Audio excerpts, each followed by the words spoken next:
네, 안녕하십니까. 김정민의 게릴라 게임입니다. 하도 해킹이 심하고 또 외국 나면 버퍼링이 심해가지고 그냥 미리 녹화를 해서 그래서 올리는 걸로 결정을 했습니다. 그래서 그 부분 양해해 주시고요. 저는 시간이 되면은 실시간에 그 채팅으로 들어와서 참가하도록 하겠습니다. 오늘 주제는 제가 현재 빤스런해에 있습니다. 그래서 지금 현재 한국에는 없고 지금 저기 이탈리아에 와 있는데 여기 와 있으면서 도시 로마 오늘 특히 오늘 같은 경우 로마를 좀 많이 봤는데 재밌는 것들이 있었고 좀 몇 가지 이야기 하려고 합니다.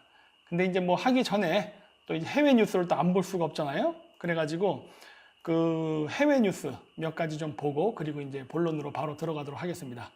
그래서 먼저 그 한국 뉴스를 보면은 최근에 요런 최근은 아니고 이건 예전 건데 호주에 이제 한국인 불법 체류자가 2,700 있다고 하고 대다수가 조선족인데 위조 한국 여권을 쓴다는데 이거 제가 예전에도 얘기를 했던 거예요. 왜냐면 이거 이미 옛날부터 문제가 있었거든요.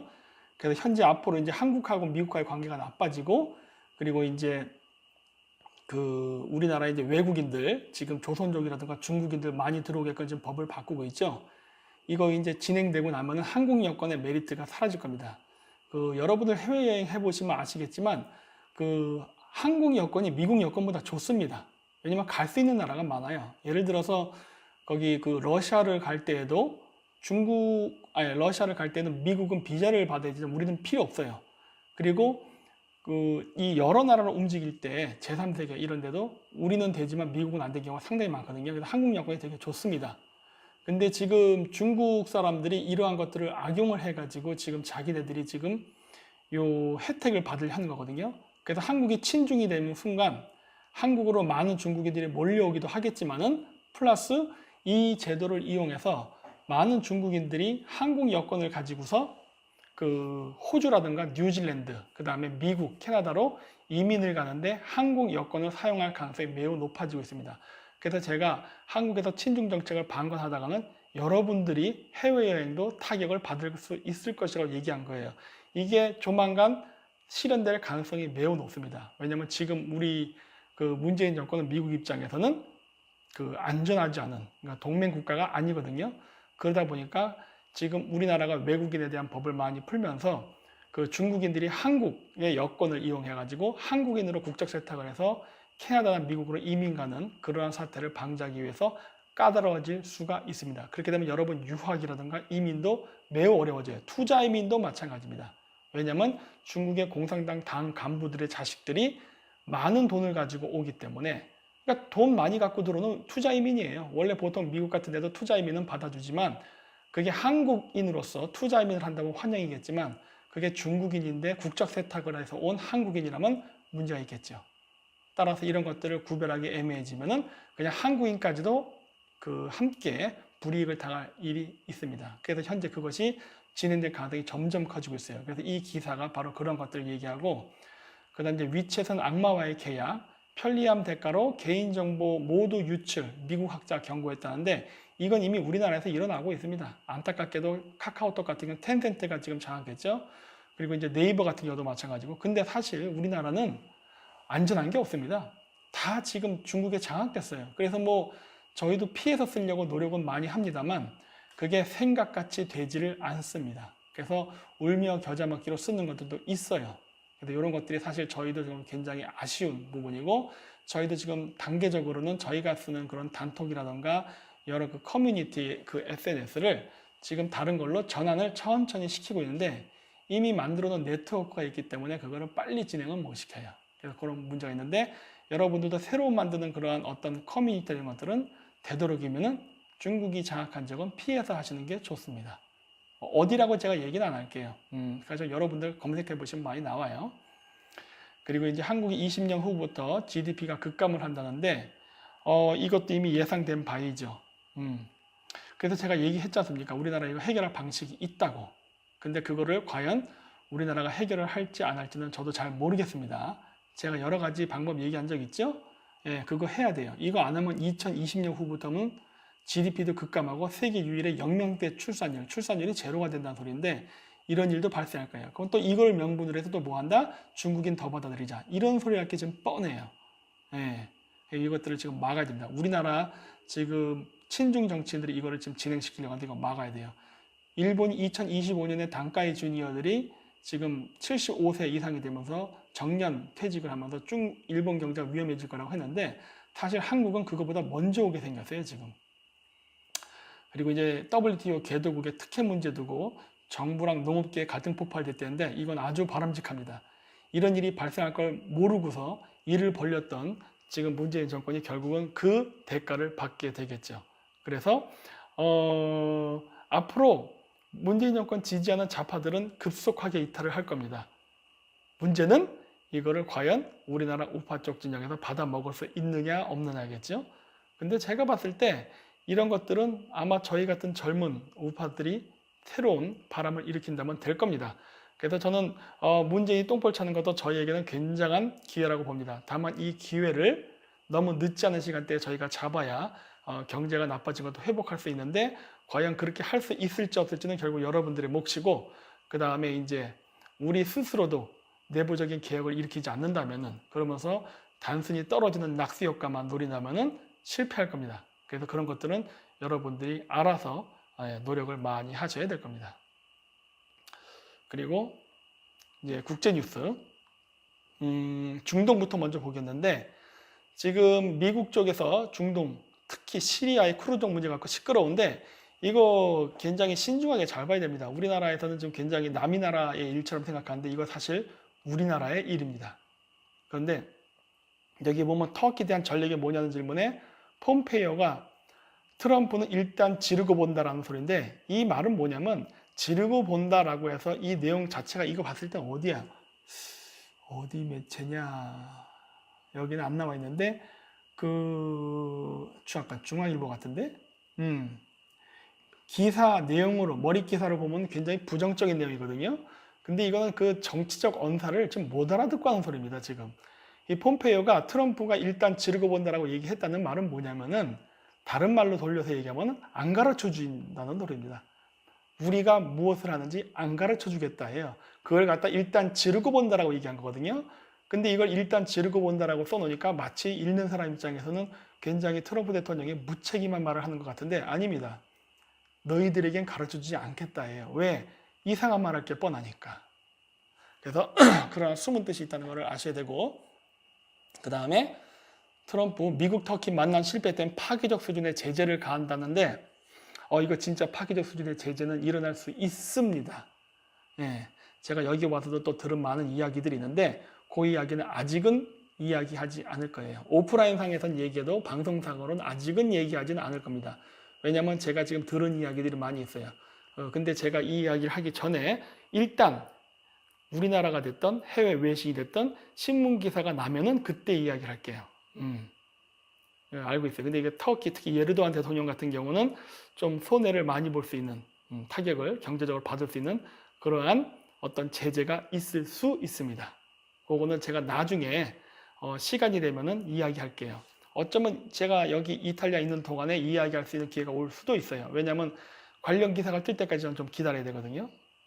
그리고 아이고 물을 갖고 오는 걸 깜빡해가지고 그 다음에 쿠르드 천사 아니야.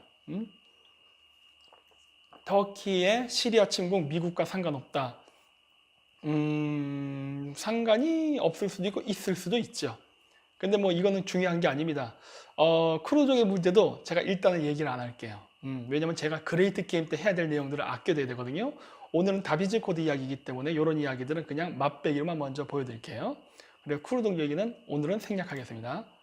그래서 크루드 항해 속의 미군 철수, 유전지대에 잔류해서 기사 내용이 보면은 이 앵커가 하는 얘기를 보면은 시리아 북부에 주둔하던 미군 주요 병력이 쿠르드 주민들의 거친 항해 속에 이라크로 철수했습니다. 미국은 다만 시리아 유전지대에 있는 미군은 당분간 잔류시킨다는 입장입니다. 이렇게 써 있는데 이 얘기를 쫙 들어보면 느낌이 어때요? 이거 미국 나쁜 놈들이네? 이런 느낌이 딱 든다고. 근데 저는 그렇게 보지 않습니다. 얘기했지만은 그 국제관계라는 거는 그 선과 악이 없습니다. 국익을 기반으로 하는 것이지. 물론 우리나라 정치인들이 국익을 기반으로 하지 않고 이념을 기반으로 하기 때문에 지금 이상한 일을 많이 하고 있죠. 사회주의 이념에 빠져가지고. 근데 원래 국제 외교라는 거는 국익을 기반으로 합니다. 따라서 그 국익을 실현하기 위해서는 온갖 일들이 다 일어나요. 그게 좋은 일이건 나쁜 일이건. 원래 정치는 그런 겁니다. 여러분들이 PC주의에 빠져 있기 때문에 자꾸 이상하게 무슨 성인군자도 아니면서 자꾸 공자와 맹자와 하는데 국제관계는 그런 거 아니에요. 예, 여러 번 제가 얘기해서 아실 겁니다. 그래서 그 쿠르드족의 항해성에 미군이 철수해서 유전지대는 잔류한다고 했는데 제가 예전에 지도 보여드린 적 있죠. 쿠르드족의 거주지 위치와 유전지대는 일치한다. 따라서 독립하기가 매우 어려울 것이다 라는 얘기를 했는데 그 유전지대에 미군이 잔류하지 않으면 어떤 일이 생길까요? 이런 것들을 생각해 봐야 돼요. 만약에 유전지대, 지금 분쟁적이란 말이에요. 터키랑 지금 쿠르드족이 싸우고 있어요. 그리고 지금 시리아 정부군까지 쿠르드족에 합세를 했습니다. 그렇게 되면 전쟁의 판이 커졌다는 소리인데 전쟁의 판이 커졌다는 소리는 중동의 분쟁이 더 격화됐다. 따라서 어떻게 된다? 국제유가는 상승할 가능성이 있다예요. 그래서 국제유가가 상승하면은 여러분 입장에서는 어떨까 하는 거예요. 저는 미국의 입장을 얘기하는 게 아닙니다. 예를 들어서 지금 미국 같은 경우는 미국의 그 전략 비축유가 줄면서 재고가 줄면서 국제유가가 올라가서 미국은 경제에 순풍을 달았다 그래요.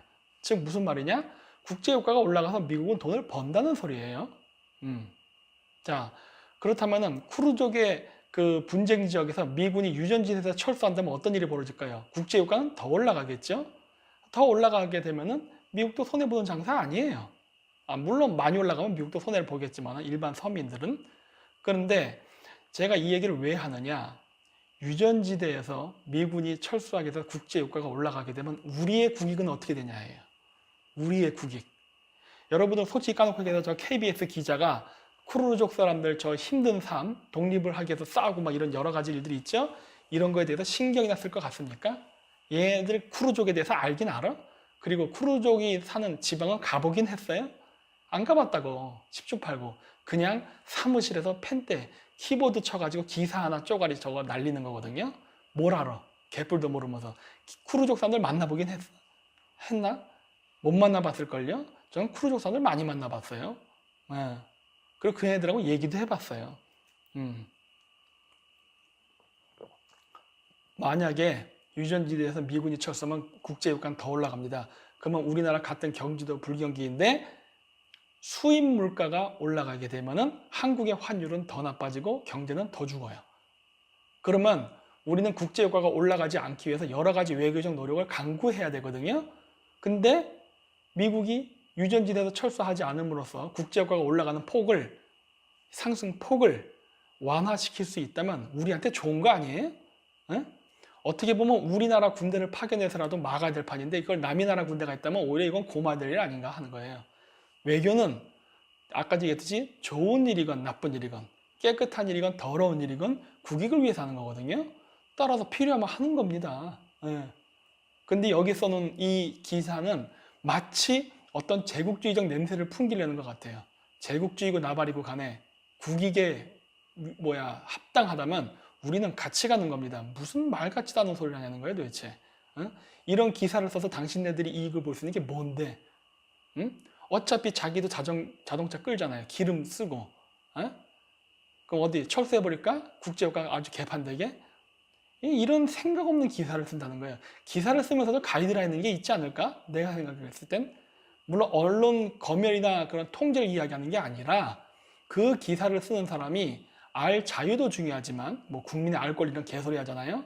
그 알 권리도 중요하지만 때로는 그 국익이라든가 국가 정치를 위해서 국민들이 몰라야 될 일도 있습니다.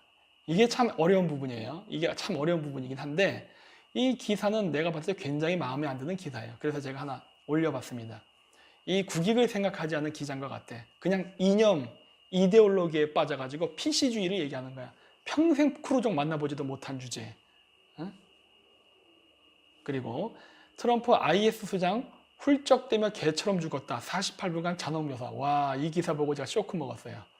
아니 뭐 IS 수장이 죽는 거에 대해서 48분간 그 묘사를 합니까? 물론 가족들하고 같이 죽었다고 하는데 이게 그 언제더라? 어제일 거예요. 정확히 기억이 안 나는데 28일인가 27일 날 트럼프가 특별 성명 발표한다면서 이제 ISIS에 대한 이야기가 나온 거거든요. 근데 요 수장에 대해서 이렇게 죽었다고 묘사하는 걸 무려 48분간 장장 길게 말을 한 거는 이 말을 누군가에게 들으라고 지금 메시지를 전달하는 겁니다. 예. 죽은 IS 수장은 아니겠죠. 그건 누굴까 하는 거예요. 응? 그 중에 내가 알기로는 김정은도 포함되어 있을 겁니다. 예. 지금 트럼프 대통령이 간접적으로 협박하는 거예요. 너 내 말 안 들으면 재미없어. 이런 식으로. 물론 여기에 문재인 대통령 뭐 아이시스처럼 되진 않겠지만 상당한 타격을 받겠죠. 그리고 전 지금도 늘 이야기합니다만 임종석 어디 있어요? 예? 얼굴 좀 한번 보여주세요. 되게 궁금한데.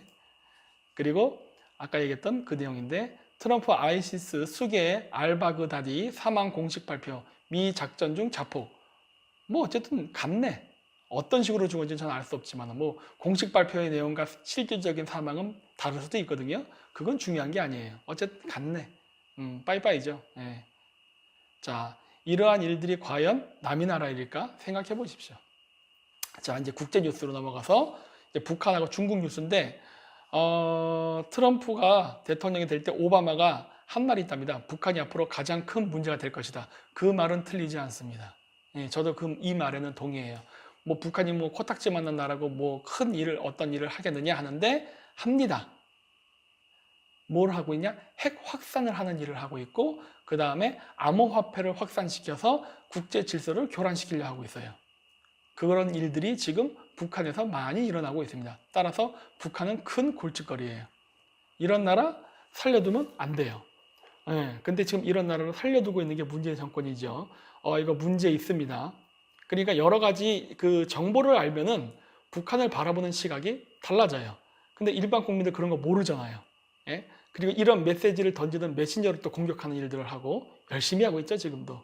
그러다 보니까 여러분들이 북한의 실정을 잘 모르는데 북한이 한국에 무력으로 위협을 하는 그런 부분이 아니라 지금 그 가상화폐라던가 그 다음에 밀수무역, 마약, 그리고 이제 그 핵 확산, 특히 중동으로 무기 개발해서 그 테러리스트 수출이라던가 그 다음에 테러리스트 양성 교육, 그 다음에 이제 그 미사일, 장거리 탄도 미사일 이런 것들 수출이라든가 밀거래 이런 것들이 좀 굉장히 큰 문제예요.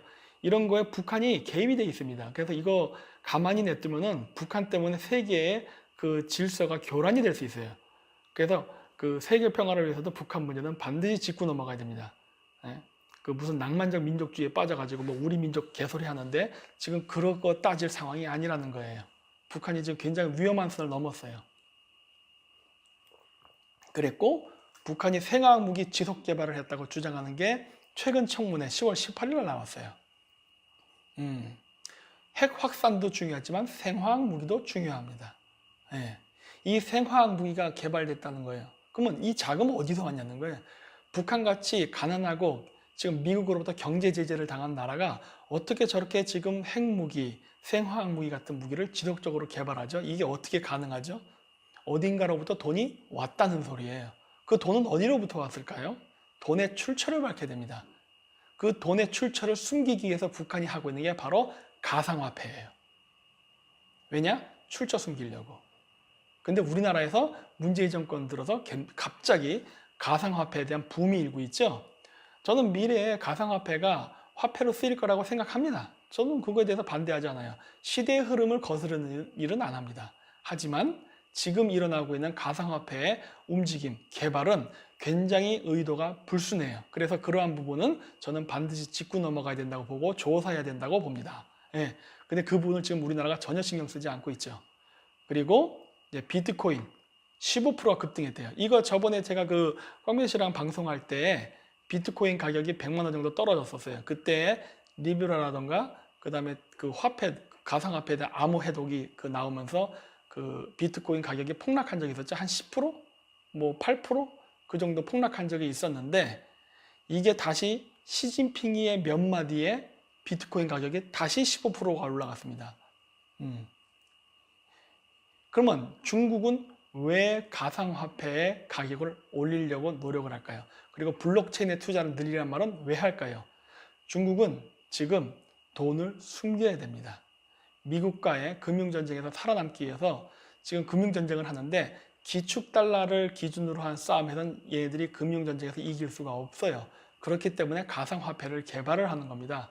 예, 이렇게 되는 거예요. 그러니까 지금 가상화폐의 개발이 무슨 미래지향적으로 어떤 새로운 경제 패러다임을 만들거나 이런 걸 하기 위해서 하는 게 아니라 미국과 중국 간의 패권 전쟁 속에서 중국이 탈달러를 하기 위해서 시도하는 정책 속에서 개발되고 있는 게 암호화폐예요, 현재. 그래서 우리가 생각하는 정상적인 그러한 경제 발전을 따르지 않기 때문에 위험하다고 제가 얘기하는 것이고, 그리고 또 한 가지, 금융이 투명하지 않고 독재를 하는 나라가 가상화폐를 가지고 주도권을 쥔다면 그거는 정말 위험해집니다. 여러분 지금도 중국의 갑질을 잘 아실 거예요. 근데 중국이 저렇게 갑질을 하는데 거기다가 기축통화권까지 가진다고 생각해 보십시오. 어떤 일이 생길까? 대혼란이 오겠죠. 근데 이런 것들을 지금 우리나라의 좌파 언론 매체들은 말을 하지 않는다는 거예요. 그냥 미국이 나쁜 놈이라는 묘사만 하면서 중국이 하고 있는 거에 대해서 무슨 사업적 기회, 비즈니스 이런 식으로만 얘기를 한다는 거예요. 이거 굉장히 수상한 겁니다. 왜냐? 중국의 가상화폐 개발은 지금 건전한 시장경제 시스템의 발전 속에서 그 필요에 의해서 나타나는 게 아니에요. 자신들이 갖고 있는 자금, 비자금들을 숨기기 위한 수단으로서 개발되고 있어요. 따라서 이건 건전한 시장 경제가 아니에요. 따라서 중국의 가상화폐 기술이 발전되고 상용화의 그 규모가 커지면 커질수록 그 해당 국가는 지하 경제가 커집니다. 즉 실물 경제가 죽는다는 소리예요. 실물 경제 죽으면 어떻게 되죠? 부자만 부자되고 가난한 자는 더욱더 가난해지는 극단적인 현상이 일어납니다. 이거를 지금 조장하고 있는 거예요. 근데 이게 우리나라 좌파들이 이걸 좋다고 따라가네? 그러니까 내가 얘들은 빨갱이라고 얘기하는 겁니다. 네, 지금 가상화폐는 정상적인 자본주의 발달에 따른 수요와 공급의 원칙에 의해서 지금 발달하는 게 아니에요. 중국식 계획경제 시스템의 하에 필요하에 만들어지는 겁니다. 사회주의적 성격을 가진 가상화폐예요. 그래서 반대하는 겁니다. 그리고 이제 이집트가 굉장히 곤란에 처한 것 같습니다. 왜냐? 북한이 양아치 짓을 했네. 응? 북한이 이집트에 무기를 팔았는데 그 무기가 미국한테 걸렸어요. 그래서 압수가 당하고 하니까 여기서 북한이 팔았다는 그런 출처가 걸릴까봐 이거 이집트 정부가 솔직하게 말을 하면은 그 자기네들이 밀거래했다는 거래를 폭로하겠다 협박하는 거예요. 이거 완전 아전인수죠. 근데 저는 북한이 왜 이러는지 압니다. 왜냐면 자금의 이동 경로를 미국이 파악할까봐 두려운 거거든요. 그래서 이집트한테 지금 어떻게 자금이 오갔는지, 결제가 됐는지, 그 다음에 그 무기를 어떤 루트로 지금 이집트까지 가져갔는지에 대한 그 이동 루트, 이거를 숨기려고 하는 거예요. 왜냐? 이거 들통나면은 딴 것도 다 들통나거든. 근데 제가 봤을 때는 이집트는 북한만 안 들을 겁니다. 왜냐하면은 그 지금 대통령 이전의 대통령이 무하마드 모르시라는 사람이었어요. 무하마드 모르시라는 사람이 누구냐면 그 반이스라엘, 반미, 그 다음에 친이란 정권이었어요. 이 정권이 무너지고 생긴 게 지금의 이란의 현 정권, 압둘 파타흐 시시라는 대통령이에요. 물론 이 사람은 무하마드 모르시 밑에서 일하던 사람이지만 어떻게 보면 반란을 일으켜가지고 정권을 전복시킨 사람인데 이 사람은 친이스라엘적이고 친미적인 성향을 가지고 있습니다. 따라서 물론 여러 가지 일을 하다 보면 아까도 얘기했듯이 자국의 국익을 위해서는 더러운 일도 합니다. 내가 그런 얘기 여러 번 했잖아요. 더러운 일을 해요. 그 더러운 일 중에는 당연히 그 미국하고 적대적 관계에 있는 나라, 예를 들어서 러시아 혹은 중국 아니면 북한과의 검은 거래도 있을 수 있어요. 있을 수 있어. 하지만 그러한 문제가 그 바깥으로 수면 위로 떠오르고 그리고 그런 문제가 생겼을 때는 내가 봤을 때 북한 편을 들진 않을 것 같아요. 그리고 그러한 선택을 했던 것도 나름대로는 어떻게 보면은 그 궁색한 변명일 수 있으나 자국의 국익을 위해서 하는 거예요. 제가 얘기했잖아요. 국제관계는 더러운 일도 하는 거라고. 그래서 내가 봤을 때는 이거 별로 북한의 말을 따라서 이렇게 이집트 정권이 그 포기하는 일은 없을 거라고 봅니다. 아니면 혹시 모르죠. 압달 파타흐 시시가 북한을 뒤통수 쳤을 수도 있고. 왜냐? 북한의 그런 밀거래 루트를 파악하기 위해서 일부러 그랬을 수도 있다고 봐요. 왜냐? 무하마드 무르시 정권 때는 북한하고 이집트 정권은 사이가 좋았거든요. 물론 지금 정권하고도 뭐 척을 질 건 없어. 척을 질 거는 없지만 북한이 어떤 식으로 그 중동 지역에 밀거래를 하는지, 그다음 은행 계좌 추적 이런 걸 하는 데 있어서 어떤 정보가 필요한데 뭐 이집트 정권이 도와줬을 수도 있죠. 지금의 이집트 정권이. 예. 그래서 전 그렇게 나름대로 소설도 한번 써봅니다. 예. 그래서 북한은 지금 상당히 위험한 수준에 와 있다. 왜냐? 제가 그 조국 사모펀드 얘기하면서 했죠. 어쩌면 우리나라에서 이루어졌던 가상화폐 거래가 대북으로 송금되는 루트로 쓰이는 것 같다라는 얘기를 했었잖아요. 그 가설을 얘기했죠. 그 가설이 이번 이집트 불법 무기 거래 사건을 통해서 어쩌면 밝혀질 수도 있겠다라는 생각을 했어요. 한번 이건 보지요. 예, 여러 루트 중에 하나가 어쩌면 공개될 수도 있는 것 같습니다. 자, 그러면 이제 슬슬 이제 25분 정도 지났으니까 이제 본 방송 내용으로 갈 겁니다. 그래서 이제 그 전에 공지사 몇 가지를 알려드리겠습니다. 먼저 지금 제가 입고 있는 이 국익티를 좀 판매를 좀 해야 됩니다. 왜냐면 저희가 지금 공작을 한다고 했죠.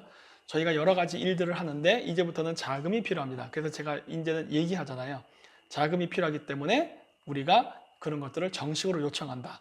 하지만 그 자금을 받는 루트는 어떤 다른 사람을 통해서 브로커로서가 그런 일은 절대 없다. 다 우리가 공개적으로 공개된 후원 계좌를 통해서만 받기 때문에 그쪽으로 보내시면 됩니다라는 얘기를 늘 합니다. 지금도 그건 변함없어요. 그리고 일부 자금은 저희도 뭐 거지는 아니니까 이렇게 뭔가 일을 만들어서 합니다. 그 중에 하나가 이제 저희가 얘기하는 수익 사업이에요. 국익늑대티 이런 것들 집회할 때 입고 오시라고. 그래서 이런 것들을 하니까 관심 있으신 분들은 많은 구매를 해주시기 바랍니다. 그래서 이렇게 그 네이버에 가셔서 국익늑대라고 치시면은 국익늑대위라는 그 웹사이트가 나옵니다. 거기를 클릭하시면 나오니까 거기 가셔서 선택하시면 되고요. 그 다음에 또 이제 그 우리 새벽당 그 당비도 많이 납부를 해주시기 바랍니다. 정당이 할 수 있는 일과 저 같은 개인 유튜버가 할 수 있는 일은 엄밀히 구분되어 있어요. 따라서 우리가 하고 있는 반중친미 작업을 하는 데 있어서는 우리와 뜻을 같이 하는 정당도 같이 해준다면 매우 큰 도움이 되겠죠. 그러니까 여러분들이 이쪽에다가도 많이 당비를 납부해 주셔서 그 여러 가지 일들을 하는데 도움이 될 수 있도록 해주셨으면 합니다. 이것도 마찬가지로 네이버에 가서 새벽당이라 치시면은 홈페이지가 나옵니다. 거기 가셔서 요 당비 납부라고 깜빡깜빡하는 부분 클릭하신 다음에 들어가셔서 나머지 부분을 채워주시면 되겠습니다. 그리고 공자광 제가 얘기했듯이 벌써 이 방송을 몇 번 하지도 않았는데 채널이 벌써 위태위태해졌죠. 예, 경고받고 이랬죠. 그래서 제가 비상구를 만든다고 했잖아요. 그래서 여기 깜빡깜빡거리는 부분이 있죠. 이 그레이트 게임 대피소를 만들어 놨습니다. 이곳에 여러분들이 가셔서 그냥 구독만 눌러주세요. 근데 이게 재밌는 현상이 발생했어요. 제가 이거 얘기했거든요. 여기 그 그레이트 게임 대피소를 만들어 놨으니까 여러분들이 여기 가서 구독 버튼 눌러달라고 그랬더니 벌써 경고를 맞았습니다. 거기 영상 하나밖에 없는데 이거 그 우즈베키스탄 여행할 때 찍었던 영상 있죠? 그거 하나씩 올려 있거든요. 근데 벌써 경고 받았어요. 그리고 수익 창출 불가 났습니다. 아니 뭐 내용이 특별한 내용도 없는데 이런 거 갖고 수익 창출 불가하는 건 좀 너무한 거 아니야? 사전 조치를 해버리네 얘네들이. 예, 그런 현상도 있었어요. 그래서 지금 어떻게 할까 생각 중인데 일단은 두 개를 대피소로 만들어 놨으니까 갑자기 채널이 폭파될 때는 여러분들이 여기 가셔서 저희 방송을 계속 보실 수 있으니까 일단 참조는 해주세요. 참조는. 예, 다른 걸 또 만들어야 될지도 모르겠다라는 생각을 지금 하게 되고 있습니다. 왜냐? 벌써부터 공격 들어와요. 예. 자, 그래서 이제 오늘의 주제로 넘어가겠습니다. 다빈치 코드 여행이라고 해서 현재 제가 빤스런을 와 있는 위치는 이탈리아입니다. 그래서 이탈리아 그 로마에 와 있는데 이 로마에 오니까 제가 그 한국에서 인터넷상으로 검색했던 것과 조금 다르게 많은 것들을 알게 됐어요. 근데 오늘은 다 공개하지는 않고 한 30%만 공개할 겁니다.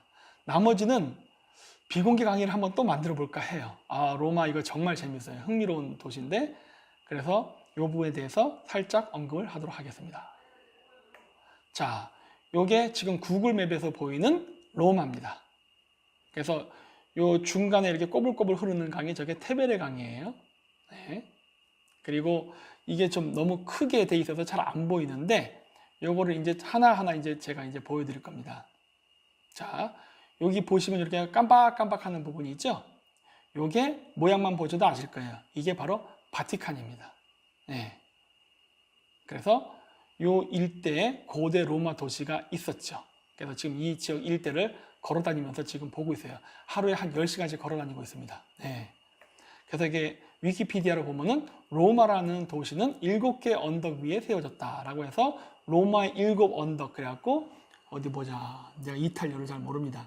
아벤티노 언덕, 첼리오 언덕, 카피톨리노 언덕, 에스퀼리노 언덕, 그 다음에 팔라티노, 퀴리날레, 비미날레라고 해서 7개 언덕에 로마가 세워졌다고 해요. 그래서 이게 바로 그 홈페이지에 나오는 그 언덕입니다. 이렇게 7개의 언덕에 세워졌다고 해요. 그래서 지금 뭐 보시면 도시화가 너무 진행이 돼서 이게 언덕인지 아닌지 잘 구별이 안 가요. 하지만 고대에는 그 확연히 보였겠죠. 네. 그래서 이게 7개의 언덕에다가 원래 이 지역의 문명을 건설했던 에트루스칸, 에트루리아인이라고도 부르는 사람들이 있었죠. 그래서 이 사람들이 이탈리아 반도에 와서 그 지배계급을 형성하고 살았었습니다. 이 사람들이 어떻게 보면 로마 문명의 선주민들이에요. 근데 지배계급이었죠. 일종의 청나라 같은 겁니다. 만주족의 소수의 지배계급과 다수의 한족이 있었던 것처럼. 그래서 이쪽에 그 선진 문명을 갖고 들어온 에트루리아인들이 이 지역의 지배계급으로 살면서 로마라는 도시국가를 건설했죠. 그랬다 이제 나중에 쪽수에 밀리면서 이제 토착민 이탈리아인들에게 이제 넘어가게 됐는데, 그렇다고 해서 에트루리안들이 사라진 건 아니고 계속 로마 제국 속에서도 살아 있습니다. 그 여러 가지 대표적인 사례 중에 하나가 그 카이사르죠. 율리우스 시저. 왜냐면 시저, 카이사르란 이름 자체가 중앙아시아 남자의 이름입니다. 제 친구 이름 중에도 카이사르가 있어요. 카자겐입니다. 카이사르는 바로 그 게세르, 한국에서는 거서간, 그 게세르한이라는 이름에 나오는 그 이름이에요. 그 이름이 바로 그 중앙아시아 남자 이름인데, 이게 이탈리아 반도에서도 나타난 이유는 바로 이 지역을 지배했던 에트루리아인, 즉 에트루스칸 사람 때문입니다. 이 에트루스칸이라는 사람들은 현재 대다수의 서양 역사 학계에서는 인도 유럽 어족으로 보지만 터키 쪽 학자들은 이것을 중앙아시아인으로 보고 있어요. 즉 투르크계 민족 중에 하나라고 보고 있습니다. 그리고 미국 쪽에서 그 DNA를 추출을 해서 이 에트루리아라고 하는데 저는 에트루스칸이라는 이름이 더 입에 붙어 있어요. 왜냐면은 중앙아시아에서는 이걸 에트루스칸이라고 그러거든요. 그러니까 제가 에트루스칸이라면 그냥 에트루리아인입니다. 그래서 이 에트루스칸 사람들이 그 DNA를 조사를 해봤더니 이 사람 DNA에 가장 가까운 DNA가 어디냐? 소아시아 반도입니다. 즉 어디다? 그 일리아드 오디세이 그 서사시에 보면 나오는 트로이 전쟁 있죠? 그 트로이 전쟁의 위치가 어디냐면 지금의 터키 서부 쪽이에요. 네, 거기를 소아시아라고 하는데 그쪽의 DNA랑 매우 닮아 있습니다. 근데 여러 가지 그 전설들이 있어요. 동유럽 전설, 이런 수메르 전설을 보면은 그 지역 그 트로이 쪽 사람들은 수메르랑도 어느 정도 연결이 있다라는 전설들이 있습니다. 네, 여러 가지 그 야사예요. 정사에는 들어가지 못하고 야사인데, 그럼 왜 야사냐? 오늘날의 역사는 서양을 중심으로 역사가 정사로 재편되어 있기 때문에 그 외의 내용은 다 야사입니다. 그런데 그 중앙아시아 지역, 그 다음에 이제 메소포타미아 지역의 야사에 의하면 소아시아, 트로이 문명은 수메르와 매우 밀접한 관련이 있다는 그러한 전설들이 있어요. 근데 소아시아에 살던 사람들이 지중해로 뻗쳐나갑니다. 그 중에 그 일파가 여러분들이 아시는 카르타고 혹은 페니키아인들도 여기에 포함돼요. 근데 에트루스칸 사람들도 그 중에 한 일파로 현재 보고 있습니다. 따라서 에트루스칸 고대 그 로마 문명의 지배 계급은 어쩌면 우리와 같은 알타이계 언어를 썼던 사람일 가능성이 있어요. 근데 그거를 또 증명을 하는 그 터키 역사학자도 있죠. 카림 미르샴이라는 사람이에요.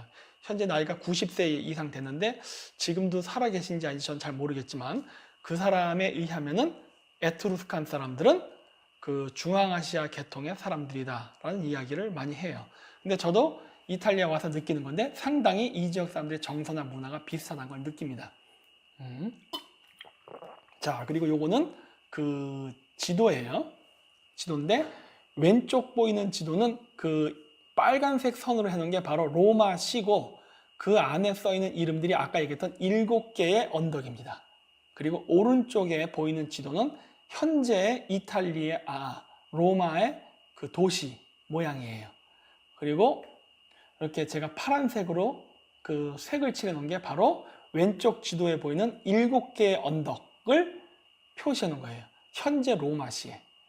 근데 요 7개의 도시 외에 아까 제가 바티칸이라는 도시를 보여줬죠? 여기죠.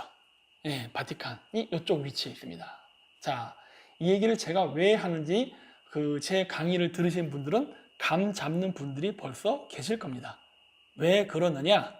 바로 천문입니다. 자, 7개의 도시라는 것은 일단 앞쪽으로 돌아갈게요. 자, 여기 보이는 바티칸과 7개의 도시, 7개의 언덕이죠. 7개의 언덕 사이에는 테베레 강이라는 게 있습니다.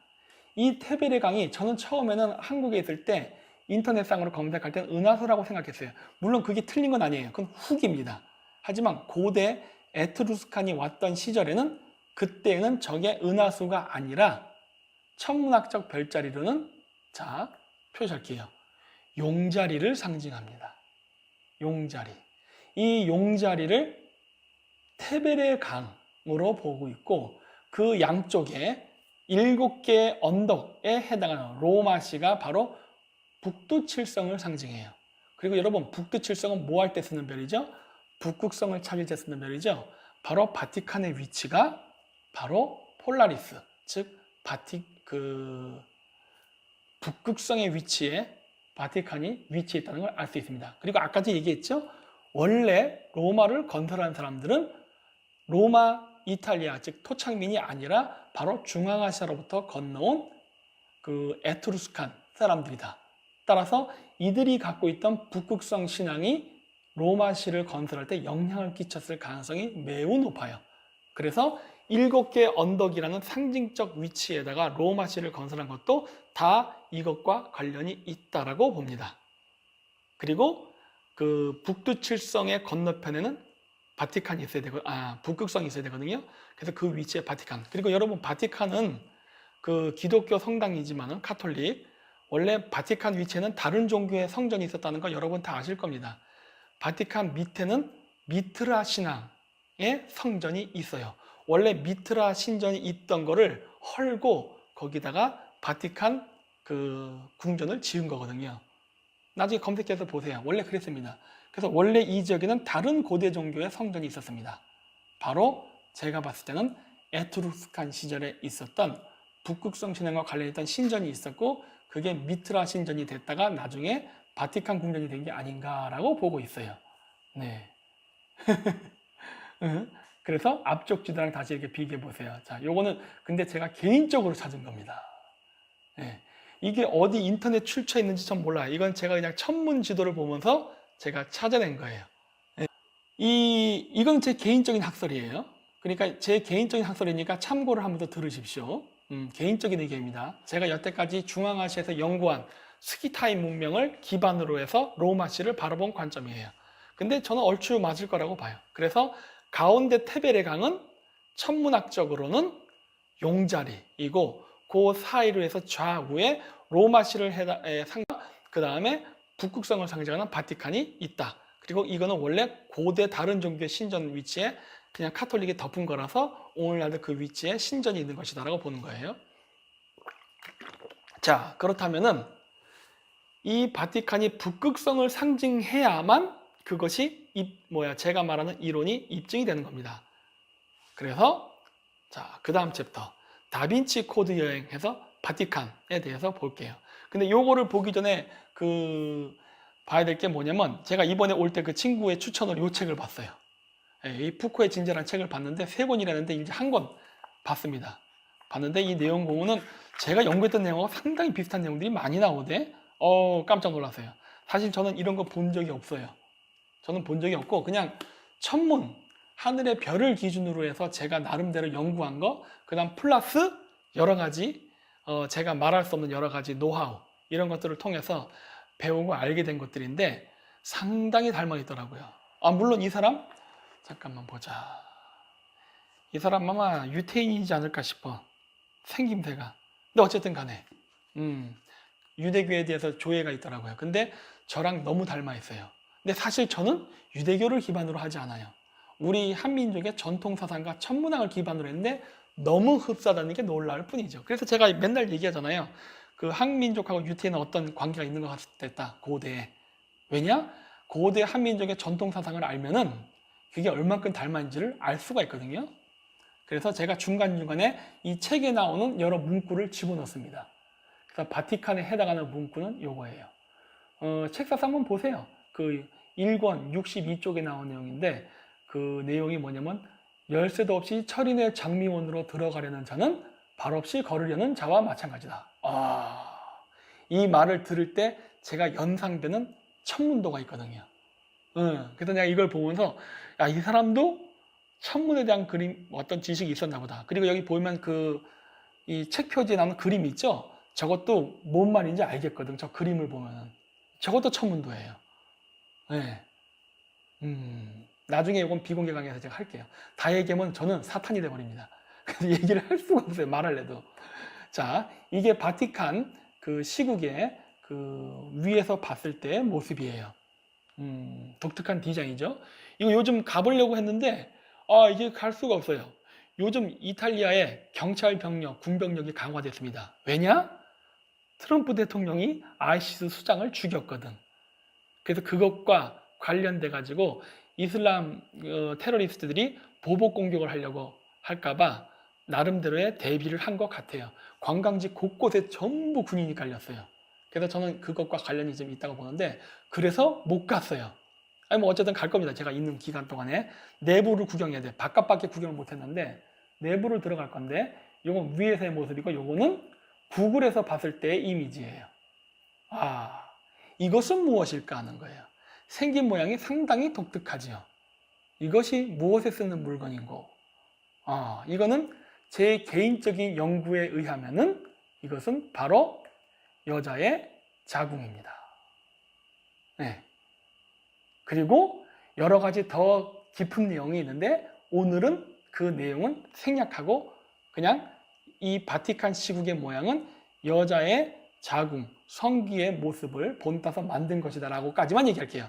나머지는 비공개 강의에서 하겠습니다. 그래서 이건 제가 이번에 가서 찍은 모습이에요.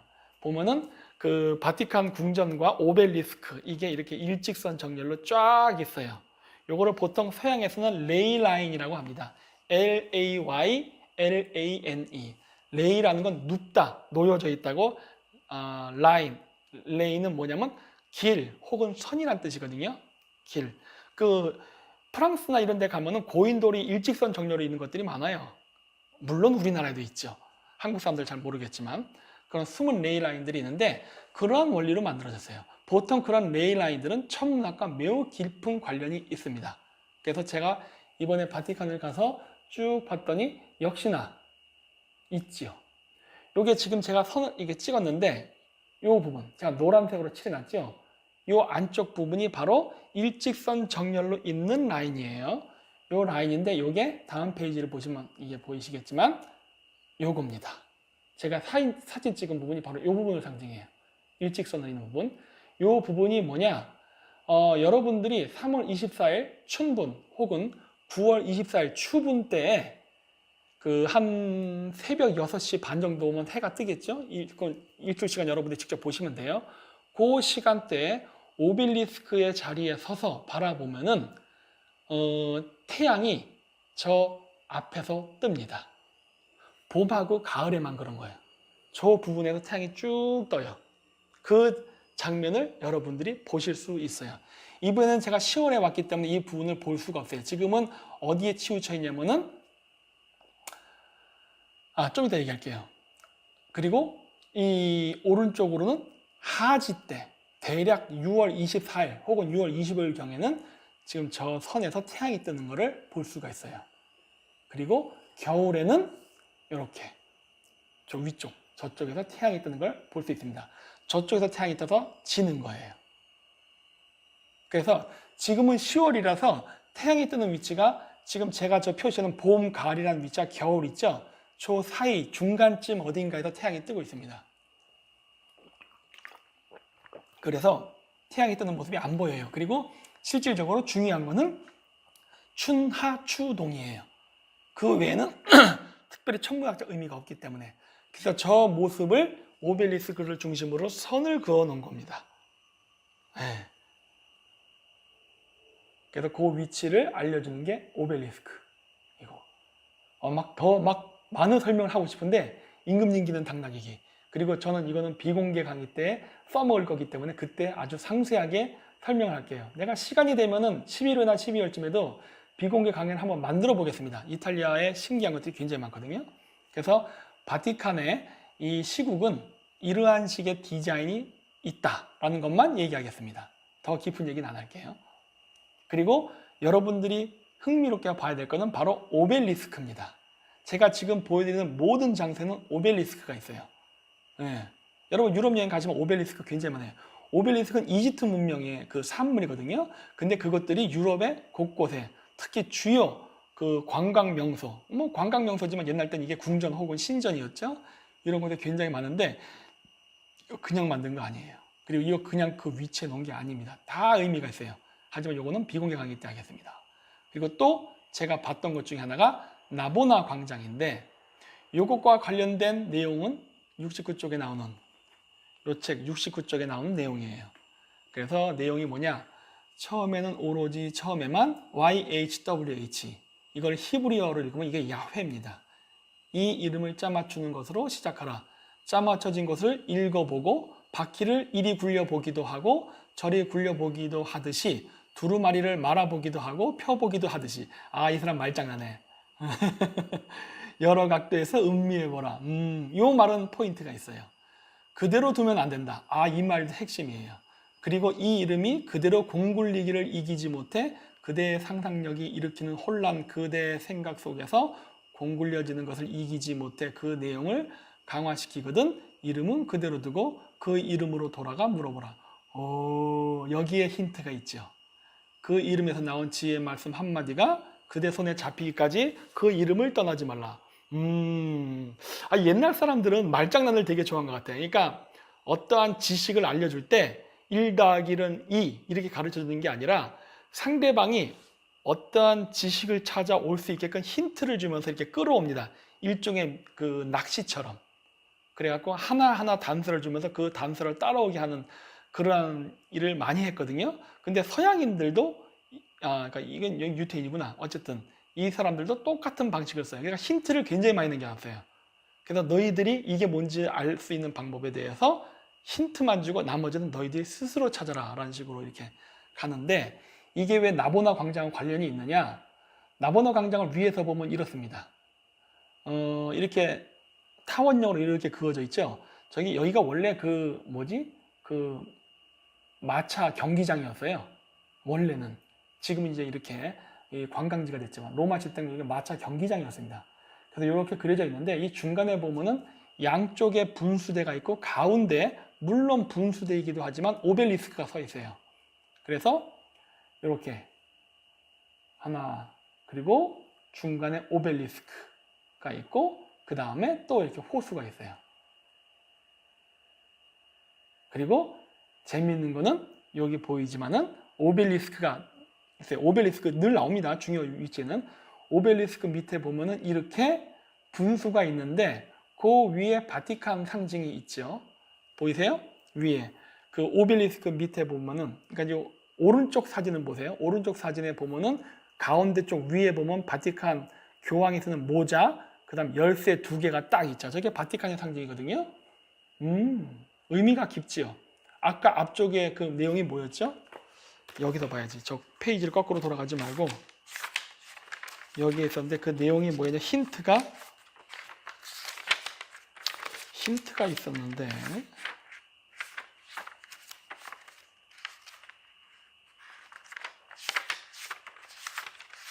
이걸로 찾기가 힘들다. 그냥 PPT를 거꾸로 돌아갈게요. 어디였냐 하면은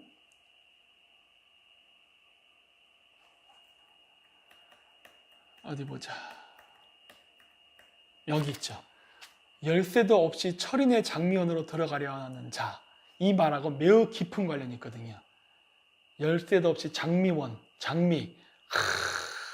이거 진짜 막 너무나 많은 정보들이 있는데, 예, 그것과 깊은 관련이 있거든요. 그게 지금 여기 보이는 그 열쇠입니다. 뭐 제 비공개 강의 오신 분들은 알아요. 이게 뭔지. 예. 근데 그거를 어떻게 짜 맞춰서 이거를 도출해내냐 알죠. 여러분들은 메시지라는 게 꼭 글로 나오는 줄 알아요. 여러분들은 요즘 문자 세대다 보니까 글이 익숙하잖아요. 물론 요즘은 이제 문자 세대가 아니라 이제 화면 세대죠. 동영상 위주로 해서 이제 메시지를 귀로 듣는 세대인데, 과거에는 어떤 지식을 전파할 때 그 세세하게 설명을 하기보다는 스스로 인간이 갖고 있는 창의력과 그 능력 개발을 위해서 불교식으로 하면 일종의 선문답이에요. 화두를 던집니다. 화두. 이거에 대해서 한번 해봐. 뭐 이런 식으로 해서 각자 자신의 스타일, 자신의 지식의 정도에 맞게 어떤 결과를 도출해내면은 그 결과물을 보고 다시 스승이 다음번 길로 인도하는 식으로 이런 여러 가지 일을 했거든요. 이게 마찬가지예요. 이 건물도 마찬가지예요. 메시지는 꼭 문자로만 전달하는 게 아닙니다. 여러분들은 문자나 어떤 그런 거 익숙한데, 그 어떤 지식의 전수는 그 건물 혹은 그림 아니면 음악 등등으로도 전파했어요. 그리고 그거는 아는 자만 인식합니다. 예. 그래서 요 그 광장의 그 모양은 카발라랑 깊은 관련이 있습니다.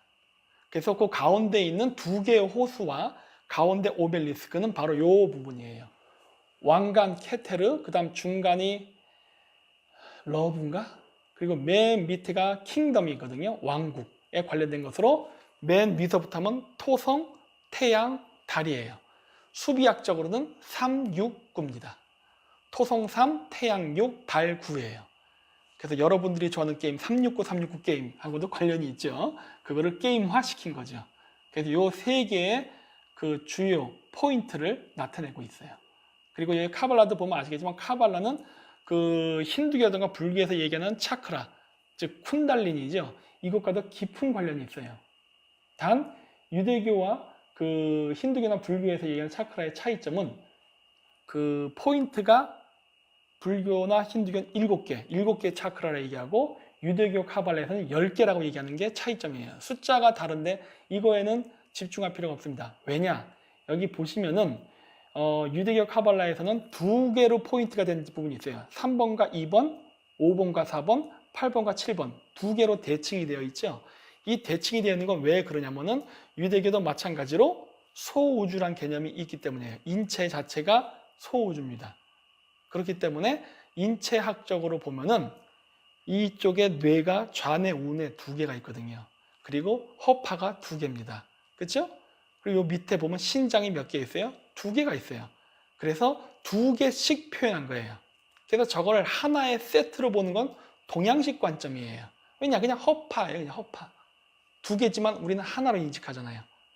그래서 유대교에서 얘기하는 이 2개, 2번, 3번, 5번, 4번, 8번, 7번을 한 개라고 계산을 하면 몇 개가 되느냐? 위에서부터 하나, 둘, 셋, 넷, 다섯, 여섯, 7개예요. 그래서 불교에서 얘기하는 7개의 차크라와 유대교 카발라에서 얘기하는 10개의 태양은 같은 겁니다. 예. 이거 제 비공개 강의 오신 분들은 들어서 잘 알 거예요. 일부만 제가 공개하는 거예요. 그래서 그 사고방식과 이해관계는 같다. 그리고 이 부분은 소우주라고 했기 때문에 이걸 대우주로 옮겨야 된다. 대우주란 건 뭐예요? 말 그대로 우주예요. 우주 천문으로 하면 어디냐? 바로 세계의 위치가 가운데의 위치, 즉 우주의 중심인 북극성을 중심으로 2개의 연못, 은하수가 지나가는 지점이죠. 그러니까 연못 맞지. 은하수가 지나가는 지점인데 그 중에 태양이 지나가는 황도 12궁 중에 2개의 별자리, 즉 그것이 황소자리와 정갈자리입니다.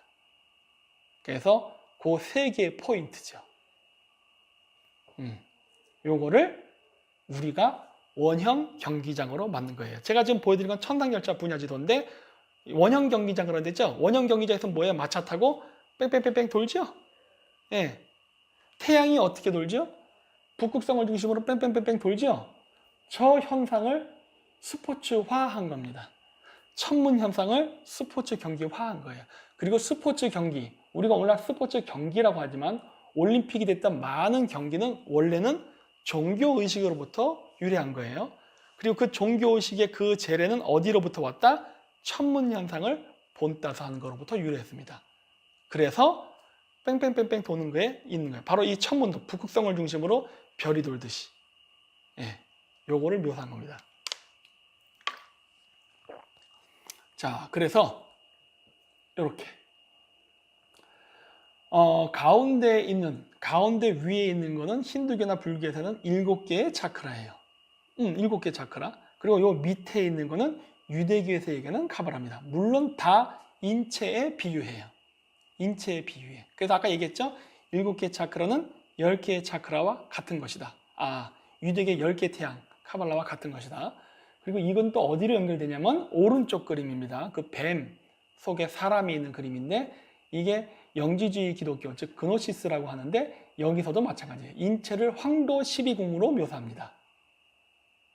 그래서 머리서부터 양자리, 황소자리, 쌍둥이, 개자리, 그 다음에 사자, 처녀, 천칭, 정갈, 궁수, 염소, 물고기 이런 식으로 인체에 비유해요.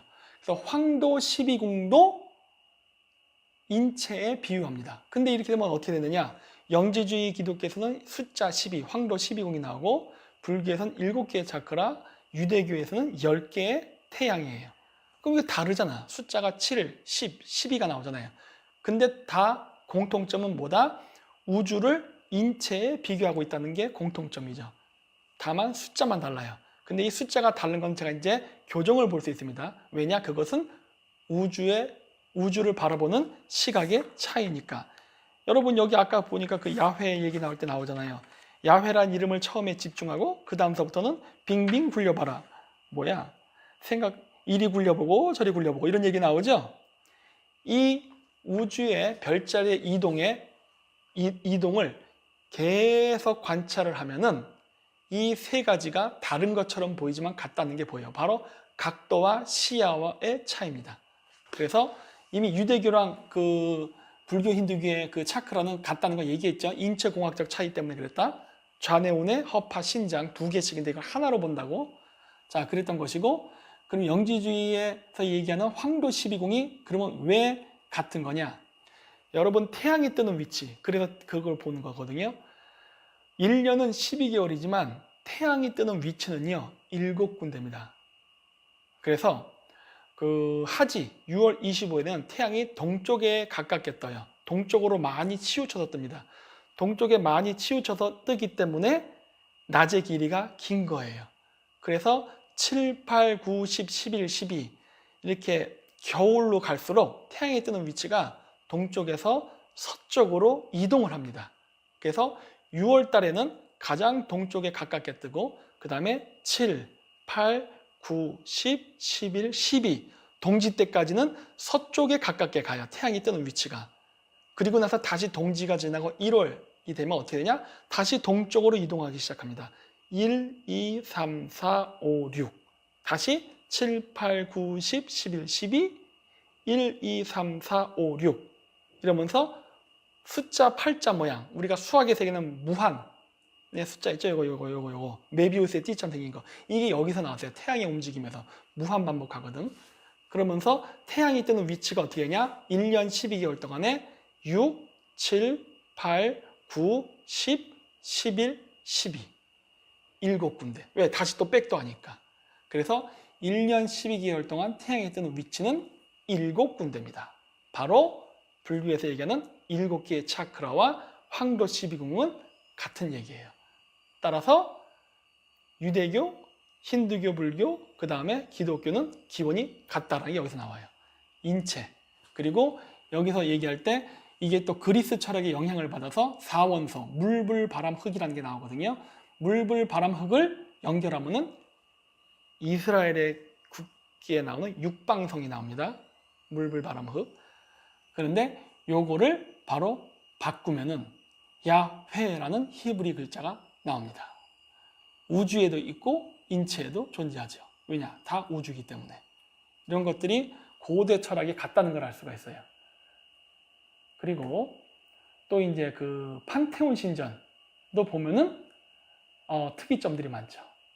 판테온 신전하고 관련된 또 책 내용도 한 문구를 찾아봤어요. 있을까 없을까? 있더라고요. 요거죠. 이 땅의 모든 전승은 남자와 그 첩배 자식을 죄인으로 그리고 근원적인 모계 사회의 전승으로 보아야 한다.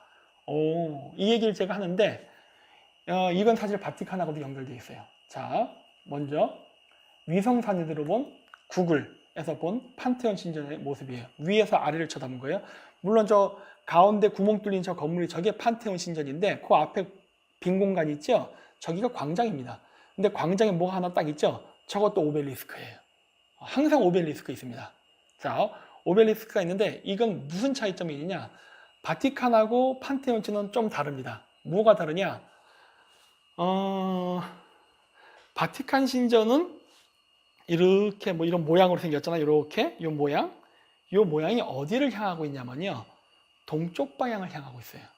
동쪽 방향. 동쪽 방향을 보고 설계가 되어 있습니다. 즉 뭐랑 관련이 있느냐? 태양. 그리고 이 판테온 신전은 저게 어디를 바라보고 있냐? 저 문이 북쪽을 바라보고 있습니다. 제가 옆에 숫자 4라고 써놓은 건 숫자 4가 아니라 그 나침반 지도 볼 때 이렇게 써 있잖아요. 그거 동서남북이에요. 그래서 판테온 신전하고 오벨리스크가 북쪽을 바라보게 설계되어 있어요. 따라서 이건 뭐와 관련이 있다? 북극성 신앙입니다. 그런 걸 알 수 있어요. 요거는 그 안쪽의 모습. 그리고 요거는 판테온 신전 안에 들어가면 이렇게 그 구멍이 뚫려 있어요. 근데 이 설계를 아주 기가 막히게 잘 써요. 왜냐면 이 판테온 신전은 기둥 없이 저렇게 지붕을 만들었고 저 가운데 구멍이 뚫려 있지만 저 안으로 절대 물이 들이치지 않습니다. 비가 와도 비가 이 안으로 안 들이쳐요. 이 공기, 뜨거운 공기가 위로 올라가잖아요. 그런 대류 현상을 이용해서 만들었어요. 물론 태양하고도 관계가 깊죠. 근데 여기 이 판테온 신전에 가면 이 구멍이 뚫려 있는데 특정 시점이 되면은 태양빛이 특정 위치를 가리키게 설계되어 있습니다. 제가 이번에 가가지고 그 로마 이탈리안 그 가이드를 따라다니면서 몰래 그 도청을 했는데 그 얘기를 하더라고요. 로마 건국 기념일에 태양빛이 특정 위치를 딱 가리킨다 하더라고요. 와, 대단한 설계죠. 그리고 여기 보시면은 이 가운데 구멍을 중심으로 이렇게 원형으로 해서 사각형 홈이 파여져 있죠. 이게 몇 개인 것 같아요. 한번 숫자를 세보시면은 자 하나 세볼게요. 하나, 둘, 셋, 넷, 다, 여, 일곱, 여덟, 아홉, 열, 열하나, 열두, 열세, 열네, 열다, 열여, 열일곱, 여덟, 열아홉, 이십, 이십일, 이십사, 이십오, 이십육, 이십팔 28개의 홈이 파져 있어요. 28개 파여져 갖고 쭉 덮어져 있어요. 그러니까 5줄로 되어 있습니다. 28개씩 5줄로 파여 있어요. 그래서 이 안에는 28이라는 숫자가 많이 나옵니다. 그러면 여러분 28이라는 숫자는 무엇일까 하는 거예요. 이게 우리 동양천문에서 나오는 28수와도 관련이 깊습니다. 3원 28수라 그러잖아요. 28수. 28이라는 숫자는 어떻게 나오냐? 7, 4, 28. 7, 4. 7이라는 건 북두칠성하고 관련이 있어요. 곱하기 4를 하면 28이라는 숫자가 나와요. 그래서 북극성을 중심으로 그 주변 바깥에는 28개의 별자리, 28수라고 하거든요. 근데 똑같이 그 원리로 만들어졌어요. 요거 오른쪽에 이 그 나침반은 제가 일부러 그걸 보여주기 위해서 이게 북쪽 방향으로 그 입구가 설계되어 있다는 걸 보여주기 위해서 제가 이렇게 같이 그 현장 그 판테온 시대를 찍은 걸 제가 이렇게 보여드리는 거예요. 그래서 28이라는 숫자가 나온다. 즉 천문이라는 걸 알 수 있어요. 이 그림 자체가 천상열차 분야 지도와 같은 원리입니다. 천상열차 지도를 어떻게 그리냐인데 꼭 별자리 모양을 그린다고 해서 천상열차 분야지도 우주 천문도가 되는 게 아니라 이렇게 해도 천문도가 됩니다. 이것은 어떻게 그것을 바라보고 설계하느냐는 건축가의 마음이에요. 그리고 그 밑에 보면 기둥들이 이렇게 있어요. 4개씩. 4개씩 기둥이 몇 군데 있느냐? 7군데 있습니다. 따라서 7, 4, 28. 해서 28이라는 숫자가 나오게끔 되어 있어요. 그래서 이게 그 천상열차 분야지도, 천상열차 분야지도가 뭐를 기준한 거야? 가운데 북극성, 즉 폴라리스를 기준으로 해서 우주천문도를 그린 거잖아요. 그래서 북극성을 기준으로 봤을 때 28수라는 별자리가 보이는 거예요. 태양을 중심으로 하면 어떻게 될까요? 황도 12궁이 나타나죠. 10이라는 숫자가. 근데 북극성을 기준으로 할 때는 28이라는 숫자가 나타납니다. 따라서 이 판테온 신전은 북극성 신앙하고 매우 깊은 관련이 있다는 걸 알 수가 있는데, 그 공교롭게도 건축 구조 자체가 어디를 향하고 있다? 북쪽을 향하고 있죠. 맞죠? 그러니까. 네. 그래서 이런 식으로 돼 있고, 각자 그 안에 여러 가지 그러한 그 상징적인 그러한 예술 작품들이 있는데, 여기 보면 태양새가 들어있네. 오, 응? 이런 것들이 있죠. 그리고 거기 보면 촛대가 7개. 물론 유대교 메노라의 촛대도 7개죠. 숫자 7은 무엇을 상징한다? 북두칠성. 북두칠성은 무엇을 가리킬 때 쓰는 별이다? 북극성. 판테온 신전이 무엇을 상징하는지를 알 수 있죠. 판테온 신전은 북극성을 옛날 때 숭배하기 위해 만들어졌던 신전인데, 이것도 이제 세월이 지나면서 카톨릭에 의해서 덮여져 가지고 지금은 이렇게 된 걸 알 수 있죠. 원래 이 판테온 신전은 지금은 성모 마리아상에 있지만은 고대에는 여기가 그 만신전, 즉 다신교 신앙을 기반으로 한 여러 신들이 모셔져 있던 신전이에요. 왜 다신이냐? 28개 신. 28개 신이라고 볼 수는 없죠. 정확히 얘기하면 별자리죠. 네, 그거를 인격 신화하다 보니까 신이 된 거죠. 그러니까 판테온 신전은 한국말로 하면 만신전이에요. 네. 그리고 숫자 7이 여기서도 나오죠. 우리나라에서도 만신전, 그 무당들이 그 구슬할 때 항상 중요시 여기는 게 북두칠성입니다. 그래서 칠성각 이런 것들이 있잖아요. 마찬가지로 여기도 칠성, 숫자 7을 되게 중시 여기죠. 그래서 북극성을 중심으로 북두칠성이 봄, 여름, 가을, 겨울 이거 있는 거를 상징적으로. 그래서 7, 4, 28이거든요. 그리고 여기 또 이제 흥미롭게 이렇게 그 예수의 모습이 바로 다시 이 7개의 촛대가 있는 이 왼쪽 화면 쪽에 이렇게 있습니다. 네. 아, 손동작. 딱 보면 뭔지 알죠? 그리고 요거는 답은 안 가르쳐 드리겠지만은 이 판테온 신전에 가면은 십자가들이 전반적으로 이렇게 삐딱하게 있습니다. 삐딱하게 있어요. 이렇게. 왜 그럴까 하는 거예요. 이거는 비공개 강의 때 제가 말씀드리도록 하겠습니다. 여기서는 다 얘기 안 해요. 근데 오늘 30%만 공개돼 있잖아요. 그렇죠? 그리고 이제 마지막으로, 아니야, 마지막인가? 일단 볼게요. 산타 마리아 마조레 대성당이라는 데도 갔는데 여기도 굉장히 흥미로웠죠. 요거에 관련된 내용은 요거죠. 227페이지. 그래서 요건 여러분들이 한번 읽어보십시오. 네, 이런 내용들이 있다는 거. 성당 기사단이라는데 이게 성당 기사단, 즉 이건 뭐야? 아마 성배 기사단을 얘기하는 걸 거예요. 나이트 템플러입니다. 아, 나이트 템플러는 또 음모론 얘기 나오기 시작하죠. 그런 것들이 있죠. 네? 제가 또 이탈리아에 와 있지 않습니까? 이탈리아에서 많은 것들을 지금 보고 있는데 인터넷에 나온 것들과 실제적인 것들 중에 다른 것들이 상당히 있어요. 네, 저는 그런 것들을 지금 보고 있거든요. 아, 이런 것들이 있구나. 왜? 역사는 승자의 기록이기 때문에. 근데 이 얘기를 한 이유가 뭐냐면 그 옛날 로마 유적지에 가면 이런 게 있어요. 이게 제가 역광으로 찍은 건데 저 문 바깥쪽에서 불빛이 들어오죠. 그림자가 이렇게 찍는 채 안쪽으로 들어와 있잖아요. 이게 왜 이러냐면요. 태양이 저쪽에서 떠서 그래요. 무슨 말이냐? 그 태양이 뜨는 방향을 향해서, 그러니까 동쪽 방향으로 문을 내놓은 겁니다. 이게 동서남북의 문을 지을 때 이 동대문이죠. 동쪽 문은 이렇게 그 태양이 뜨는 위치와 이 지금 저기 보면은 제가 직접 아직 확인은 못했지만은 구멍이 하나, 둘, 셋, 넷, 5개가 뚫려 있단 말이에요.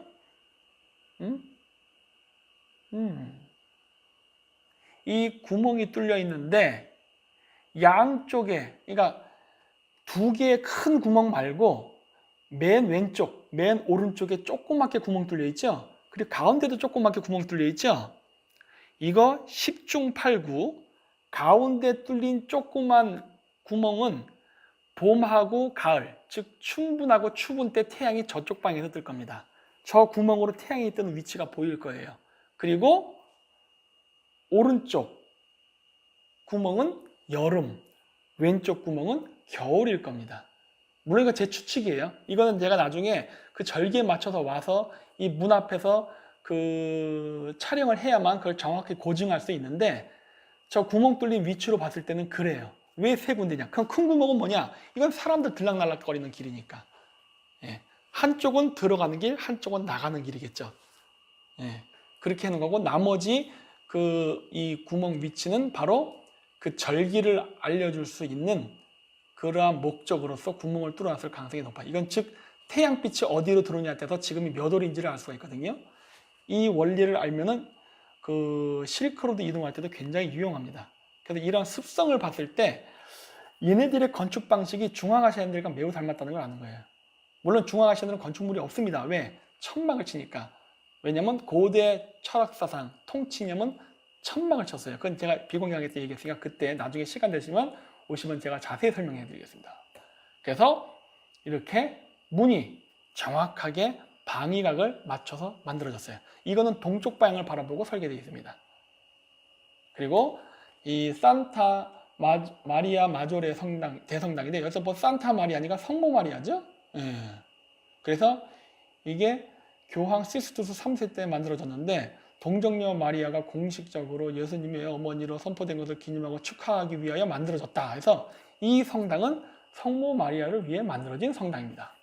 그리고 이게 성모 마리아를 위해서 만들어진 성당이라는 것은 제가 나중에 다른 데 가서 또 방송을 찍어서 올릴 때, 다빈치 코드 시리즈를 해서 올릴 때 그때 비교해서 보여드릴게요. 지금은 얘기 안 하고 여기까지만 얘기할게요. 그래서 이 성당은 성모 마리아를 위해서 만들어진 성당인데 건축 구조만 봐도 알 수 있어요. 그러면 다른 건축물은 다른 누구를 위해서 만들었느냐? 당연하죠. 근데 그건 오늘 얘기하지 않겠습니다. 그래서 이 성당은 수태고지의 장면이라든가 아브라함에게 빵을 제공하는 멜기세덱 등등의 이런 상징적인 의미가 있어요. 와, 이것도 말하고 싶을 때 지금 얘기를 할 수가 없는데 어쨌든 그런 것과 관련이 있고 이게 바로 그 성당입니다. 그리고 그 안에는 이렇게 성모 마리아 아기 예수의 그 동상이 있지요. 그리고 여지없이 오벨리스크가 있습니다. 그리고 이 앞쪽 이 사진, 이 종탑에 있는 거 있죠? 성모 마리아 있는 그림하고 같이 PPT. 이 정문, 입구를 들어가게 되면은 입구 들어갈 때 바로 천장 위에 저러한 심볼이 그려져 있죠. 이게 무엇일까 하는 거예요. 이거는 마리아의 약자입니다. MA. 근데 묘하게 그려져 있죠. 이렇게 MA. 막 어떤 분들은 또 뭐 말하고 싶죠? 막 음모론 말하고 싶지? 뭐 마음대로 생각하세요. 네. 하지만 여러분이 생각하는 것과 좀 많이 다르는 것만 제가 얘기할게요. 그리고 이 성당 안에 들어가면은 이렇게 벽화 위에 동그랗게 그 화환처럼 된 것 사이에 M 하고 써 있습니다. 저기 M이에요, M. 저 M은 뭘 상징할까요? 마리아입니다. 이 모양은 잘 기억해 두세요. 물론 제가 다음번에 다빈치 코드 방송 때도 물론 하겠지만은 이 M이 마리아를 상징한다는 것만 기억해 두십시오. 그러면 나머지는 제가 설명할 때 편해져요.